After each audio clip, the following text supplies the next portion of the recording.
அமெரிக்காவின் டெக்சாஸ் மாகாணத்தில் பெய்த பருவ மழையால் ஏற்பட்ட கடுமையான வெள்ளத்தில் உயிரிழந்தவர்களின் எண்ணிக்கை 67ஆக உயர்ந்துள்ளது.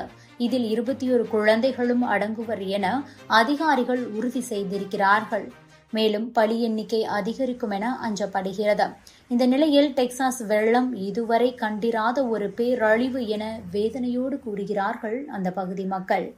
இது தொடர்பான வீடியோக்கள் தான் தற்போது வைரலாகி வருகிறது.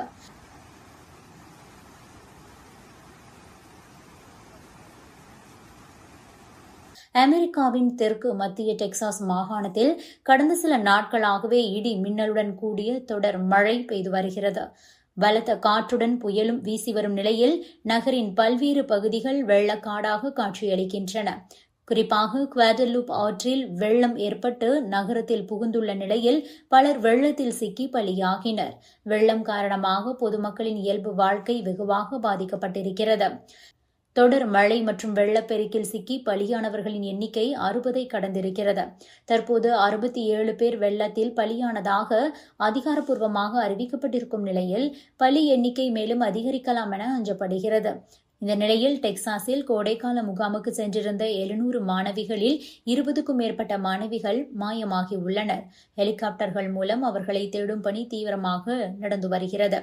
மேலும் வெள்ளத்தில் பொதுமக்கள் எங்காவது சிக்கியிருக்கிறார்களா என ஹெலிகாப்டர்கள், படகுகள் மற்றும் ட்ரோன்கள் மூலமாக ஆய்வு நடத்தப்பட்டு வருகிறது. வெள்ளத்தால் பெரும் பாதிப்பை சந்தித்துள்ள கர் கவுண்டி பகுதியில் மட்டும் 59 பேர் உயிரிழந்துள்ளனர் என அந்த மாவட்ட நிர்வாகம் சார்பில் தெரிவிக்கப்பட்டுள்ளது. அந்த எண்ணிக்கையில் 21 பேர் குழந்தைகள் என்பதும் குறிப்பிடத்தக்கது. மிக குறைவாகவே மழை பெய்யும் என வானிலை அறிவிப்புகள் இருந்தபோதும் வெள்ளத்தின் போது ஒரு சில மணி நேரத்தில் 15 இன்ச் அளவுக்கு மழை பெய்தது. பேய் மழையால் வெள்ளப்பெருக்கு ஏற்பட்டு ஆற்றின் கரை உடைக்கப்பட்டு நகருக்குள் வெள்ளம் புகுந்தது. பலர் மரங்களில் ஏறி உயிரை காப்பாற்ற போராடிய நிலையில் இதுவரை 850க்கும் அதிகமானோர் மீட்கப்பட்டுள்ளனர். வெள்ளப்பெருக்கு காரணமாக மக்கள் பெரும் சோகத்தில் இருக்கின்றனர். அமெரிக்க அதிபர் டொனால்டு டிரம்ப் பேரிடர் அறிவிப்பை பிறப்பித்திருக்கிறார். தற்போது வெள்ளம் பாதிக்கப்பட்ட பகுதிகளில் தேசிய பேரிடர் முகமை மீட்பு பணியில் ஈடுபட்டு வருகிறது.